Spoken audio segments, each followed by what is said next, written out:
आम समाज रे लोक मानकर विभिन्न प्रकार दुख रही थाए, यथा रोग, करज, धन दुख इत्यादि। किंतु आपण माने जानिछंती कि एहा छड़ा आउ एक दुख मध्य अछि, जहाँकि धन संपद थाए मध्य सब प्रकार सुविधा थाए मध्य लोक माने दुखी होई जांती। ताहा हैला सेमानकर संतान माने देउथिबा दुख। बेले बेले निज संतान माने किछि एमिति काम करिथांती जहाद्वारा सेमानकर पितामाता माने समाज रे निंदार पात्र होइथांती। कारण लोक माने कौनसी संतानर खराब कार्यकलाप किंबा दुष्टता को देखि प्रथम यह कहिथांती जे युवक बा युवतीर माता पिता किए, यार माता पिता यहाकू कौन खाई जन्म करथिले, किंबा यह कहती अरे यार माता पिता बोधे एमिति होइथिबे आउ। तेणु समाज रे एभली संतान सबु स्थान रे प्राय देखिବାକୁ मिलନ୍ତି। जदि आपणक घरे किंबा समाज रे एभली संतान मध्य अछंती, तेबे सेथिपाई आमे नै आसीचु आपणक पई एक सुंदर कहानी, जेउथिरे आपणक संतान मानक पई एक उचित शिक्षा देई परिबे। तेणु ए कहानी को संपूर्ण शुणंतु, कारण ए कहानी को अधा अधूरा शुणिले आपण किछि ले ज्ञान पाई परिबे नाही। तेबे एहा पूर्व वीडियो को लाइक कर दियंतु एवं चैनल को मध्य सब्सक्राइब कर दियंतु। तेबे चलंतु ए कहानी को आरंभ करिबा। यह एक प्राचीन समय कथा। गोटे राज्य रे जने राजा बास करुथिले। तांकर गोटे बहुत सुंदर कन्याटी थिला। सेही कन्यार नाम थिला इंदुमती। इंदुमती देखिबा को बहुत सुंदर थिला, सेतिपई से तार रूप को नै बहुत गर्व करुथिला। तार माता पिता मध्य ताकू बहुत स्नेह आ आदर करुथिले। से जे कोनसी कार्य खेलकूद जहाँ किछि भी करुथिला, एथिरे तार पूर्ण स्वाधीनता थिला। आउ से एथिपई मध्य गर्व अहंकार करुथिला, कारण से एक राजकुमारी थिला। सेथिपई से समस्तଙ୍କୁ तुच्छ मनुथिला। बाट घाटरे जहाकू देखुथिला से किछि भी कहि देउथिला, जहाकू पारिला ताको अपमानित करुथिला। तेणु मोटामोटी कहियाकू गले से एक प्रकार दुष्ट स्वभावर हो जाइथिला। बयस बढ़िबा सह तार विवाह पाई विभिन्न राज्यरू राजकुमार माने प्रस्ताव नहीं आसिले, किंतु इंदुमती तार दुष्ट स्वभाव सहित सेमानकू फेराई देउथिला। ता पाई एमिति बहुत प्रस्ताव आसिला, किंतु से समस्त को अपमानित करी सेमानकू परिहास करुथिला। निजे राजा मध्य निज कन्यार ए प्रकार व्यवहार रे बहुत दुखित थिले। थरे राजा तांको कन्या पाई एक स्वयंवर आयोजन करियाकू भाबिले।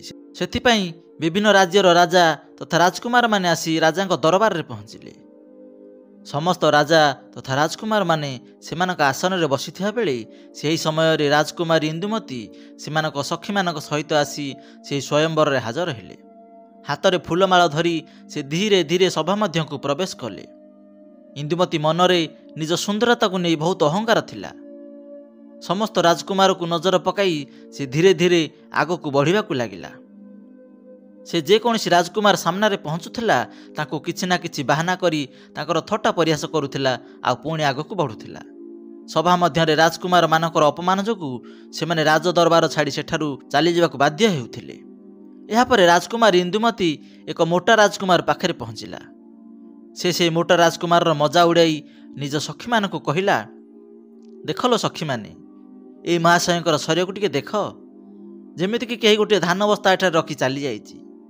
राजकुमारंकर मोटा शरीर से बहुत समय पर्यंत परिहास करी हसिबाकू लागिले।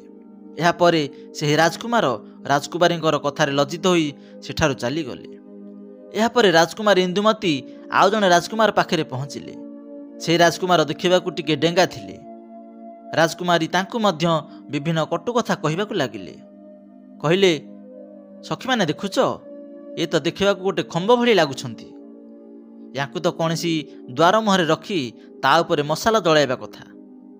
राजकुमारींकर एपरी कटु कथा शुणी सेही डेंगा राजकुमार मध्य मुह लुचाई चली गले।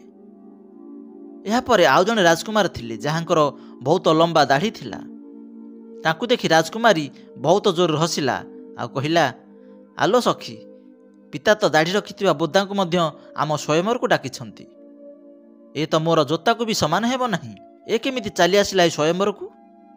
एहा परे राजकुमारी से राजकुमारकर रूप रंग एवं दाढ़ी को नहीं बहुत प्रकार परिहास करबाकू लागिले, किंतु राजकुमार थिले किछि अलगा प्रकारर। से राजकुमारींकर एते थट्टा परिहास शुणी मध्य टिके हेले विचलित हेले नाही, काहेकि ना से प्रकृତରେ से राजकुमार को हृदय भल पाउथिले। एहा परे से मध्य दरबार छाड़ी चली गले। एहीपरि भाबरे समस्त राजकुमार को नापसंद करदेले। ଏହି କଥା ଇନ୍ଦୁମତୀର ପିତାଙ୍କୁ ବହୁତ ଖରାପ ଲାଗିଲା। ତେଣୁ ସେ ମନେ ମନେ ବିଚାର କଲେ ଯେ ଏହି କନ୍ୟା ତ ଆମ ଦରବାରକୁ ଆସିଥିବା ସମସ୍ତ ରାଜକୁମାରକୁ ବେଇଜ୍ଜତ କରିଦେଲା। ଏହି କନ୍ୟାକୁ ଏହାର ଦୁଷ୍ଟତା ପାଇଁ ଦଣ୍ଡ ଅବଶ୍ୟ ମିଳିବ।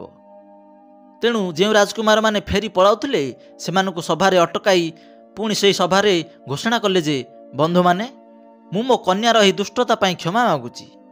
କିନ୍ତୁ ଆଜି ଏହି ଦରବାରରେ ମୁଁ ଘୋଷଣା କରୁଛି ଯେ ଏହି କନ୍ୟାର ବିବାହ ଏବେ କୌଣସି ରାଜକୁମାର ସହିତ ନ କରି ଏକ ଭିକାରୀ ସହିତ କରିବି, ଯିଏକି ପ୍ରତିଦିନ ଭିକ୍ଷାବୃତ୍ତି କରି ନିଜର ଗୁଜୁରାଣ ମେଣ୍ଟାଉଥିବ। ଆଉ ଏ ମଧ୍ୟ ସେହି ଭିକାରୀ ସହିତ ରହି ଭିକ୍ଷା ମାଗି ଖାଇଲେ ଏ କରିଥିବା କର୍ମର ପଶ୍ଚାତାପ ନିଶ୍ଚୟ ହେବ। ଦରବାରରେ ରାଜାଙ୍କର ଏଭଳି ଘୋଷଣା ଶୁଣି ସମସ୍ତେ ରାଜାଙ୍କର ବହୁତ ପ୍ରଶଂସା କଲେ। ସମସ୍ତେ କହିଲେ ଯେ ଏଭଳି ଅସଭ୍ୟ ଅସଂସ୍କାରୀ କନ୍ୟା ସହିତ ଏମିତି ହିଁ ହେବାର ଥିଲା। ଏହାପରେ ସମସ୍ତ ରାଜକୁମାର ଦରବାର ଛାଡ଼ି ଚାଲିଗଲେ। ଏହାର କିଛି ସମୟ ପରେ ଭଜନ ଗାଇ ଗାଇ ଗୋଟିଏ ଭିକାରୀ ମହଲର ଦ୍ୱାର ପାଖରେ ଯାଉଥିଲା। ଭିକାରୀର ପାଟି ଶୁଣି ରାଜା ଭିକାରୀକୁ ନିଜ ଦରବାରକୁ ଡକେଇ ପଠାଇଲେ। ସେହି ଭିକାରୀର ସ୍ଥିତି ବହୁତ ଦୟନୀୟ ଥିଲା। ସେ ବହୁତ ଅପରିଷ୍କାର ଦେଖାଯାଉଥିଲା। ତାର କପଡ଼ା ଚିରା ଫଟା ଥିଲା। ମୁହଁରେ ପୁଳାଏ ଦାଢ଼ି ମଧ୍ୟ ଥିଲା। ଏହାପରେ ରାଜାଙ୍କ ପାଖରେ ପହଞ୍ଚି ନିଜ ମଧୁର ସ୍ୱରରେ ଗୀତ ଗାଇବାକୁ ଲାଗିଲା। ଭିକାରୀର ସୁନ୍ଦର ଭଜନ ଶୁଣି ରାଜା ବହୁତ ପ୍ରସନ୍ନ ହେଲେ। ପ୍ରସନ୍ନ ହୋଇ ରାଜା କହିଲେ, ମୁଁ ତୁମ ଉପରେ ଖୁସି ହୋଇ ମୋ କନ୍ୟାକୁ ତୁମ ହାତରେ ଦେଉଛି। ଆଜିଠାରୁ ଏ କନ୍ୟା ତୁମର ପତ୍ନୀ ଅଟେ। ତୁମେ ୟାକୁ ସାଥିରେ ନେଇଯାଅ। ତୁମ ଭାଗ୍ୟରେ ଯାହା ବି ଥିବ ତୁମେ ଖାଇବ ଆଉ ୟାକୁ ମଧ୍ୟ ଖୁଆଇବ। ବନ୍ଧୁଗଣ, ପିତାଙ୍କର ଏଭଳି କଠୋର ନିର୍ଣ୍ଣୟ ଶୁଣି ରାଜକୁମାରୀ ଇନ୍ଦୁମତୀ ବହୁତ ମନ ଦୁଃଖ କଲା। ସେ ମନେ ମନେ ଭାବିଲା ଯେ ତାର ପିତା ଏ କ'ଣ କରୁଛନ୍ତି। ତେଣୁ ସେ ଭିକାରୀ ସହିତ ଯିବା ପାଇଁ ସଫା ସଫା ମନା କରିଦେଲା। କିନ୍ତୁ ଯେହେତୁ ଏ ରାଜାଙ୍କର ଆଦେଶ ଥିଲା, ତେଣୁ ସେ ବାଧ୍ୟ ହୋଇ ଭିକାରୀ ସହିତ ଯିବାକୁ ବାହାରିଲା। ରାଜା କହିଲେ, ପୁତ୍ରୀ, ତୁମେ କୌଣସି ରାଜା ଘରର ବୋହୂ ହେବାର ଅଧିକାର ସମ୍ପୂର୍ଣ୍ଣ ଭାବେ ହରାଇ ସାରିଛ। ଏବେଠାରୁ ଏ ଭିକାରୀ ହିଁ ତୁମର ପତି ଅଟେ। ଏହା ସହିତ ତୁମର ସାରା ଜୀବନ ବିତାଇବାକୁ ପଡ଼ିବ। ଯଦି ତୁମେ ୟାକୁ ଧୋକା ଦେବ କିମ୍ବା ଛାଡ଼ିଦେବ, ତେବେ ତୁମକୁ ମୃତ୍ୟୁଦଣ୍ଡ ମିଳିବ। ଏହାପରେ ରାଜକୁମାରୀର ବିବାହ ଭିକାରୀ ସହିତ କରାଇ ଦୁହିଁଙ୍କୁ ସେଠାରୁ ବିଦାୟ ଦେଲେ। ରାଜକୁମାରୀ ଛାତି ବାଡ଼ାଇ କାନ୍ଦି କାନ୍ଦି ସେହି ଭିକାରୀ ସହିତ ବିଦାୟ ନେଲା। ଏହାପରେ ଭିକାରୀ ଖୁସି ହୋଇ ରାଜକୁମାରୀକୁ ଜଙ୍ଗଲ ଆଡ଼କୁ ନେଇଗଲା। ସେହି ଜଙ୍ଗଲରେ ତାର ଏକ ସୁନ୍ଦର କୁଡ଼ିଆ ଥିଲା। ସେହି କୁଡ଼ିଆ ପାଖରେ ଏକ ସୁନ୍ଦର ଆମ୍ବ ଗଛ ଲଗାଇଥିଲା। ସେହି ଗଛରେ ବହୁତ ସାରା ପାଚିଲା ଆମ୍ବ ମଧ୍ୟ ହୋଇଥିଲା। ଏହାପରେ ରାଜକୁମାରୀ ଆଉ ଟିକେ ଆଗକୁ ଯାଇ ଦେଖିଲା ଯେ ବାହାରେ ଏକ ବହୁତ ବଡ଼ ଏବଂ ସୁନ୍ଦର କ୍ଷେତଟିଏ ଅଛି। ଇନ୍ଦୁମତୀ ସେହି ଭିକାରୀକୁ ପଚାରିଲେ ଯେ ଏହି କ୍ଷେତଟି କାହାର? ଭିକାରୀ କହିଲା, ହେ ରାଜକୁମାରୀ, ମୁଁ ଶୁଣିଛି ଯେ ଏ କ୍ଷେତ ହେଉଛି ସେହି ଦାଢ଼ିବାଲା ରାଜକୁମାରର, ଯାହାକୁ ତୁମେ ସ୍ୱୟଂବରରେ ଦାଢ଼ିବାଲା ବୋଦା କହି ତାଙ୍କର ଅପମାନ କରିଥିଲ। କିନ୍ତୁ ଆପଣଙ୍କର ଦୁର୍ଭାଗ୍ୟକୁ ଦେଖନ୍ତୁ। ଦୁର୍ଭାଗ୍ୟବଶତଃ ମୁଁ ଆପଣଙ୍କୁ ସେହି ଲମ୍ବା ଦାଢ଼ିବାଲା ପରି ମଧ୍ୟ ଗୋଟିଏ ଦାଢ଼ିଆ ଲୋକ ହିଁ ମିଳିଲି। ଯଦି ତୁମେ ସେହି ଦାଢ଼ିବାଲାକୁ ବିବାହ କରିନେଇଥାନ୍ତ, ତେବେ ଆଜି ତୁମେ ଏହି କ୍ଷେତର ମାଲିକାଣୀ ହୋଇଥାନ୍ତ। କିନ୍ତୁ ଏବେ ପଶ୍ଚାତାପ କରି କିଛି ଲାଭ ନାହିଁ। ଏବେ ତ ଆପଣଙ୍କୁ ମୋ ଭଳି ଭିକାରୀ ପାଖରେ ସାରା ଜୀବନ କାଟିବାକୁ ପଡ଼ିବ। ପୁଣି କିଛି ଦୂର ଗଲା ପରେ ଫୁଲ ଫଳ ଭରା ଏକ ସୁନ୍ଦର ବଗିଚା ଦେଖାଗଲା। ଏହା ଦେଖି ଇନ୍ଦୁମତୀ କହିଲେ, ଏଠାରେ ଚାଲ କିଛି ସମୟ ବିଶ୍ରାମ କରିନେବା। ଏ ବଗିଚା କାହାର? ବହୁତ ସୁନ୍ଦର ହୋଇଛି। ଭିକାରୀ କହିଲା, ଏ ବଗିଚା ମଧ୍ୟ ସେହି ଦାଢ଼ିବାଲା ବୋଦାର, ଯାହାର ତୁମେ ଅପମାନ କରିଥିଲ। ସେଥିପାଇଁ ଟିକେ ସମୟ ବିଶ୍ରାମ କରି ଏଠାରୁ ଚାଲିଯିବା। ଯଦି ଏହି କଥା ଦାଢ଼ିବାଲା ବୋଦା ଜାଣିଦେବ ଯେ ଆମେ ଏଠାରେ ବିଶ୍ରାମ କରିଛି, ସେଠାରୁ ଆମକୁ ଅପମାନିତ କରି ତଡ଼ିଦେବ। ଟିକେ ଭାବନ୍ତୁ, ଯଦି ତୁମେ ତାଙ୍କୁ ବିବାହ କରିଥାନ୍ତ, ତେବେ ଏହି ବଗିଚା ମଧ୍ୟ ତୁମର ହୋଇଥାନ୍ତା। ଆଉ ମୋ ପରି ଭିକାରୀ ସହିତ ତୁମକୁ ଆସିବାକୁ ପଡ଼ିନଥାନ୍ତା। କିନ୍ତୁ ତୁମର ଗର୍ବ ହିଁ ତୁମକୁ ଏଠାକୁ ନେଇ ଆସିଲା। ଏହି ପ୍ରକାରେ ଦୁଇ ଜଣ କଥାବାର୍ତ୍ତା ହୋଇ ଆଗକୁ ଚାଲିଲେ। ଚାଲି ଚାଲି ସେମାନେ ଗୋଟିଏ ସୁନ୍ଦର ନଗରରେ ପହଞ୍ଚିଲେ। ଏମିତି ଲାଗୁଥିଲା ଯେମିତି କୌଣସି ରାଜାଙ୍କର ରାଜଧାନୀ ଅଟେ। ଏହାପରେ ଇନ୍ଦୁମତୀ ପଚାରିଲେ, ଏ ନଗର କାହାର? ଭିକାରୀ କହିଲା, ହେ ପ୍ରିୟେ, ଏ ନଗର ତ ଏମିତି ଲାଗୁଛି ଯେମିତି କୌଣସି ରାଜ୍ୟର ରାଜଧାନୀ ଅଟେ। ରାଜକୁମାରୀ ପୁଣି ପଚାରିଲେ, ତେବେ ଏ ନଗରର ରାଜା କିଏ? ଭିକାରୀ କହିଲା, ଏ ନଗର ମଧ୍ୟ ସେହି ଦାଢ଼ିବାଲାର ଅଟେ, ଯାହାର ତମେ ଭରା ସଭାରେ ଅପମାନ କରିଥିଲ। ଥରେ ଭାବନ୍ତୁ, ଯଦି ତୁମେ ତାଙ୍କୁ ବିବାହ କରିଥାନ୍ତ, ତେବେ ତୁମେ ହିଁ ରାଜଭବନର ରାଣୀ ହୋଇ ରହିଥାନ୍ତ। ଶହ ଶହ ଦାସୀ ତୁମ ସେବାରେ ଲାଗିଥାନ୍ତି। କିନ୍ତୁ ତୁମେ ଅହଙ୍କାରରେ ବୁଡ଼ି ନିଜ ଭାଗ୍ୟକୁ ନିଜ ଦୁର୍ଭାଗ୍ୟରେ ପରିଣତ କରିଦେଲ। ଆଉ ମୋ ପରି ଭିକାରୀକୁ ବିବାହ କରି ତୁମ ଜୀବନକୁ ବର୍ବାଦ କରିଦେଲ। କିନ୍ତୁ ଏବେ ଆଉ ଭାବିଲେ କ'ଣ ହେବ? ଯାହା ହେବାର ଥିଲା ତ ହୋଇସାରିଲାଣି। ଭିକାରୀର କଥା ଶୁଣି ରାଜକୁମାରୀ ବହୁତ ପଶ୍ଚାତାପ କଲା ଆଉ କହିଲା, ଆହା, ଯଦି ମୁଁ ସେହି ରାଜକୁମାରକୁ ବିବାହ କରିଥାନ୍ତି ତେବେ କେତେ ଭଲ ହୋଇଥାନ୍ତା। ରାଜକୁମାରୀ ଠାରୁ ଏ କଥା ଶୁଣି ଭିକାରୀ ରାଗିଗଲା ଆଉ କହିଲା, ରାଜକୁମାରୀ ସାବଧାନ, ଯଦି ତୁମେ କୌଣସି ଅନ୍ୟ ପୁରୁଷ କଥା ଭାବିବ। ଏବେ ତୁମେ କେବଳ ମୋ ପତ୍ନୀ ଆଉ ମୁଁ ତୁମ ସ୍ୱାମୀ ଅଟେ। ତେଣୁ ମହଲର ସ୍ୱପ୍ନ ଛାଡ଼ି ତୁମକୁ ମୋ ସହିତ ସେ କୁଡ଼ିଆରେ ରହିବାକୁ ପଡ଼ିବ। ଏତିକି କହି ଭିକାରୀ ରାଜକୁମାରୀକୁ ତାର କୁଡ଼ିଆ ଆଡ଼କୁ ନେଇ ଚାଲିଲା, ଯାହାକି ରାଜାଙ୍କ ନଗରର କିଛି ଦୂରରେ ଏକ ପୋଖରୀ କୂଳରେ ଅବସ୍ଥିତ ଥିଲା। କୁଡ଼ିଆ ଦେଖି ଇନ୍ଦୁମତୀକୁ ବଡ଼ କ୍ରୋଧ ହେଲା। କହିଲା, ଏ କେତେ ବେକାର କୁଡ଼ିଆ ଅଟେ, ମୁଁ ଏଥିରେ କେମିତି ରହିବି? ମୁଁ ତ ବଡ଼ ମହଲରେ ରହିବା କଥା।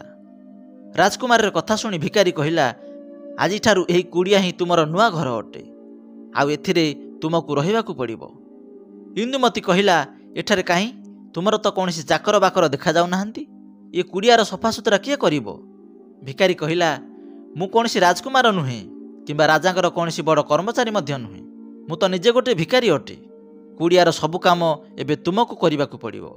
ଚାଲ ଏବେ କୁଡ଼ିଆର ସଫାସୁତୁରା କର ଆଉ ମୋ ପାଇଁ ଖାଦ୍ୟ ପ୍ରସ୍ତୁତ କର। ମୋତେ ବହୁତ ଭୋକ ଲାଗିଲାଣି। ଚାଲି ଚାଲି ମୁଁ ମଧ୍ୟ ଥକି ପଡ଼ିଲିଣି। କିନ୍ତୁ ରାଜକୁମାରୀକୁ ତ ରୋଷେଇ କରିବା ଜଣା ନାହିଁ। ତେଣୁ ଦୁହେଁ ମିଶି ଯେମିତି ସେମିତି ରୋଷେଇ କରି ଖାଇକି ଶୋଇପଡ଼ିଲେ। ପୁଣି ସକାଳୁ ଭିକାରୀ ରାଜକୁମାରୀକୁ ଉଠାଇଲା ଏବଂ ଖାଦ୍ୟ ରୋଷେଇ କରିବାକୁ କହିଲା। ରାଜକୁମାରୀ ସାରା ଦିନ କାମ କରିବାକୁ ଲାଗିଲା ଏବଂ ଭିକାରୀର ଗାଳିଗୁଲଜ ସହିଲା। 2-4 ଦିନ ଏମିତି କଟିଲା। ଘରେ ଯାହା କିଛି ବି ଥିଲା ସବୁ ଖାଇ ସରିଗଲା। ଏହାପରେ ଭିକାରୀ କହିଲା, ପ୍ରିୟେ, ଏବେ ତ ସବୁ ଖାଦ୍ୟ ସରିଗଲା। ଏବେ ଖାଇବା ପାଇଁ ଆମକୁ କିଛି କାମ କରିବାକୁ ପଡ଼ିବ। ଶୁଣ, ଏହି ଗଛରୁ କିଛି ଆମ୍ବ ତୋଳି ମୁଁ ତୁମକୁ ଦେଉଛି। ତୁମେ ଏହାକୁ ନେଇ ବଜାରରେ କିଛି ବିକି ଖାଦ୍ୟ ନେଇ ଆସିବ। ରାଜକୁମାରୀ ଆଶ୍ଚର୍ଯ୍ୟ ହୋଇ କହିଲା, ମୁଁ ଯଦି ଆମ୍ବ ବିକିବାକୁ ଯିବି ସେଠାରେ ମୋତେ ଯଦି କେହି ଚିହ୍ନି ମୋର ଥଟ୍ଟା ମଜା କରନ୍ତି ତ ମୋତେ ବହୁତ ଲାଜ ଲାଗିବ। ଭିକାରୀ କହିଲା, ଲାଜ? କେଉଁ ଲାଜ? ତୁମେ ଏବେ ତ ଆଉ ରାଜକୁମାରୀ ହୋଇନାହଁ ନା, ତୁମେ ଜଣେ ଭିକାରୀର ପତ୍ନୀ ଅଟ।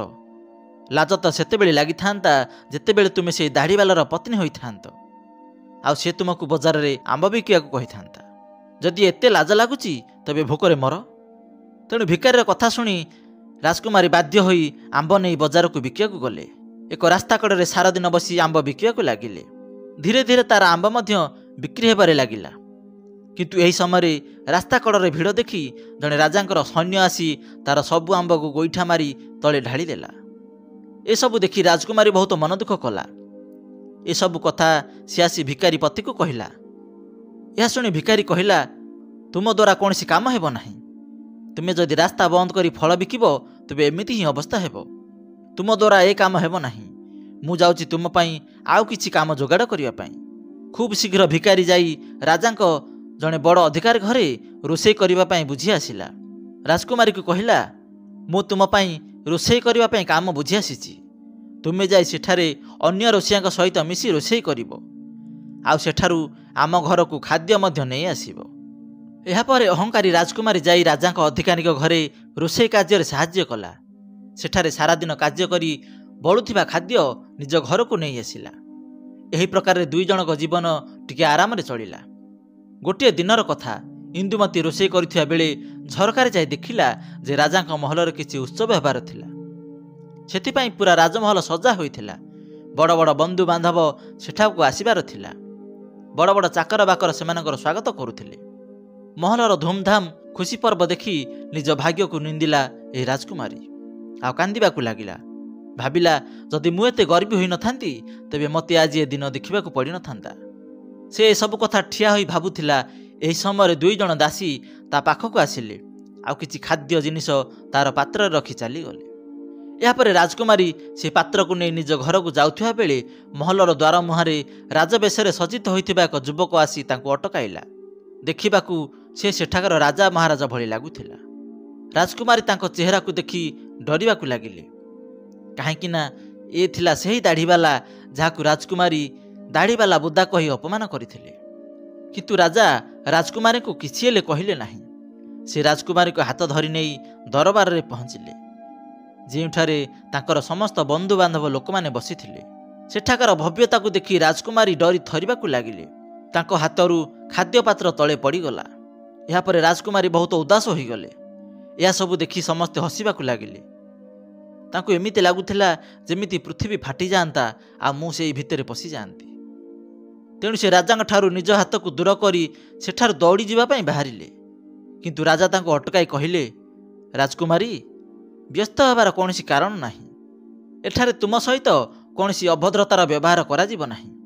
ମୁଁ ତୁମକୁ ଏଠାକୁ ସମ୍ମାନିତ କରିବା ପାଇଁ ଆଣିଛି। ମୁଁ ତୁମର ସେହି ଭିକାରୀ ପତି ଅଟେ ଯିଏକି ତୁମ ସହିତ କୁଡ଼ିଆରେ ରହୁଥିଲା। ଆଉ ମୁଁ ମଧ୍ୟ ସେହି ସିପାହୀ ଅଟେ ଯିଏ ତୁମର ଆମ୍ବକୁ ଗଡ଼ାଇ ଦେଇଥିଲା। ମୁଁ ହିଁ ଏଠାର ରାଜା ଅଟେ, ଆଉ ସେଇ ଦାଢ଼ିବାଲା ବୋଦା ମଧ୍ୟ ଅଟେ। ମୁଁ ତୁମ ସହିତ ଭିକାରୀ ହୋଇ ଏଥିପାଇଁ ବିବାହ କରିଥିଲି କାହିଁକିନା ମୁଁ ତୁମକୁ ହୃଦୟରୁ ଚାହୁଁଥିଲି। ଆଉ ତୁମ ପିତାଙ୍କ ପ୍ରତିଜ୍ଞାକୁ ଧ୍ୟାନରେ ରଖି ମୁଁ ଭିକାରୀ ବେଶ ଧାରଣ କରିଥିଲି। ମୁଁ ଭିକାରୀ ହୋଇ ତୁମ ସହିତ ବିବାହ କରିଥିଲି, ଆଉ ତୁମ ଗର୍ବ ଅହଙ୍କାରର ମଧ୍ୟ ସମାପ୍ତ ହୋଇଗଲା। ଏତେ ସବୁ ବନ୍ଧୁବାନ୍ଧବ ଆମକୁ ସ୍ୱାଗତ କରିବା ପାଇଁ ଆସିଛନ୍ତି। ମୁଁ ତୁମ ସହିତ ସମ୍ମାନପୂର୍ବକ ବିବାହ କରିବି। ଏହା ଶୁଣି ରାଜକୁମାରୀ ଇନ୍ଦୁମତୀ ବହୁତ ପ୍ରସନ୍ନ ହେଲେ। ଖୁସିରେ ତାଙ୍କ ଆଖି ଲୁହରେ ଭିଜିଗଲା। ଏହାପରେ ଦାସୀମାନେ ଆସି ରାଜକୁମାରୀଙ୍କୁ ରାଣୀ ବେଶରେ ସଜାଇଲେ ଏବଂ ତାକୁ ରାଣୀ ବେଶରେ ଦରବାରକୁ ଆଣିଲେ। ଦରବାରରେ ରାଜକୁମାରୀଙ୍କ ମାତା ପିତା ମଧ୍ୟ ଉପସ୍ଥିତ ଥିଲେ। ଉପସ୍ଥିତ ସମସ୍ତେ ରାଜକୁମାରୀକୁ ବହୁତ ଆଶୀର୍ବାଦ ଦେଲେ। ସମସ୍ତଙ୍କ ଉପସ୍ଥିତିରେ ରାଜାଙ୍କ ସହିତ ରାଜକୁମାରୀଙ୍କର ବିବାହ ହେଲା। ତାଙ୍କର ସବୁ ଗର୍ବ ଅହଙ୍କାର ନଷ୍ଟ ହୋଇସାରିଥିଲା। ସେ ସମ୍ପୂର୍ଣ୍ଣ ଭାବରେ ବଦଳି ସାରିଥିଲେ। ନୂଆ ଜୀବନ ବଞ୍ଚିବାର ବାଟ ମଧ୍ୟ ପାଇସାରିଥିଲେ। ବନ୍ଧୁଗଣ, ଅତ୍ୟନ୍ତ ସୁଖ ସୁବିଧାରେ ଜୀବନ ବଞ୍ଚି ମନୁଷ୍ୟ ସେସବୁ ଅନୁଭବ, ସେସବୁ ସଂସ୍କାରରୁ ବଞ୍ଚିତ ରହିଯାଆନ୍ତି ଯାହାକି ତାଙ୍କ ଜୀବନରେ ବହୁତ କଷ୍ଟଦାୟକ ଅଟେ। ସେଥିପାଇଁ ମନୁଷ୍ୟକୁ କେବେ କୌଣସି କଥାର ଗର୍ବ କରିବା ଉଚିତ ନୁହେଁ। ପରମାତ୍ମା ତୁମକୁ ଯେତେବେଳେ ଗୋଟିଏ ଗୁଣରେ ସମ୍ପନ୍ନ କରିଥାଏ ସେତେବେଳେ ଆହୁରି ଅନେକ ଗୁଣରେ ଖାଲି ରଖିଥାଏ, ଯାହାଦ୍ୱାରା ଯେତେବେଳେ ତୁମକୁ ଏହାର ଅଭିମାନ ହେବ ତୁରନ୍ତ ଏହାର ଶିକ୍ଷା ମଧ୍ୟ ମିଳିଯିବ।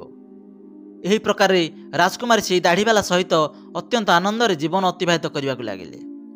ତେଣୁ ଯେଉଁମାନଙ୍କର ସନ୍ତାନ ନିଜ ଇଚ୍ଛାରେ ସବୁକିଛି କରନ୍ତି ତଥା ନିଜ ମାତା ପିତାଙ୍କର ଅପମାନ କରିଥାନ୍ତି ଆଉ ସେମାନଙ୍କର କଥାକୁ ମାନନ୍ତି ନାହିଁ, ଏମିତିକା ସନ୍ତାନ ସର୍ବଦା ଅସୁବିଧାରେ ପଡ଼ିଥାନ୍ତି। ଦର୍ଶକ ବନ୍ଧୁ, ଆଶା କରୁଛୁ ଆଜିର ଏହି କାହାଣୀ ଆପଣଙ୍କୁ ବହୁତ ପସନ୍ଦ ଆସିଥିବ। ଯଦି ଏହି କାହାଣୀରୁ କିଛି ଶିକ୍ଷା ମିଳିଥାଏ ତେବେ ଆପଣଙ୍କର ବନ୍ଧୁବାନ୍ଧବ ତଥା ଛାତ୍ରଛାତ୍ରୀମାନଙ୍କୁ ମଧ୍ୟ ନିଶ୍ଚୟ ସେୟାର କରନ୍ତୁ, କାରଣ ଏହି ଶିକ୍ଷା ସମସ୍ତଙ୍କ ପାଖରେ ପହଞ୍ଚିବା ଉଚିତ। ଭିଡ଼ିଓ ଭଲ ଲାଗିଥିଲେ ଏକ ଲାଇକ୍ କରିବା ସହିତ ଯଦି ଚିନ୍ତନ ଟିଭିକୁ ପ୍ରଥମ ଥର ଦେଖୁଥିବେ ତେବେ ସବସ୍କ୍ରାଇବ୍ ନିଶ୍ଚୟ କରନ୍ତୁ। ପୁଣି ଦେଖାହେବ ଆଉ ଏକ ସୁନ୍ଦର ଜ୍ଞାନବର୍ଦ୍ଧକ କାହାଣୀ ମାଧ୍ୟମରେ। ସେ ପର୍ଯ୍ୟନ୍ତ ଦେଖୁଥାନ୍ତୁ ଚିନ୍ତନ ଟିଭି। ଧନ୍ୟବାଦ।